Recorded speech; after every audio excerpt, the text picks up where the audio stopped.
Naše redakce dnes odpoledne obdržela videozáznam a fotografie z mobilního telefonu, na kterých je vidět rybáře u Vltavy, kterému na háčku místo nějaké ryze české ryby uvízl žralok. Záznam poskytl televizi údajný Marek Kučera, který ale nechtěl vystoupit před kamerou. A asi věděl proč. Odborníci totiž boj rybáře se žralokem označili za výbornou prázdninovou novinářskou kachnu. Dívejte se.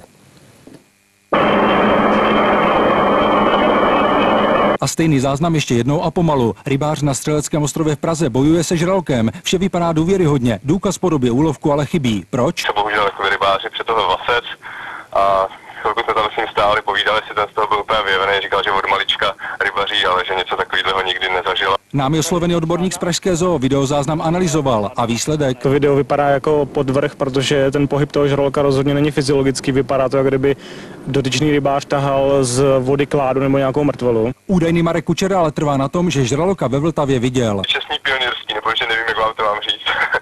Jinak. A jako důkaz k telefonu přivolal svou přítelkyni, která údajně rovněž byla svědkem boje rybáře se žralokem.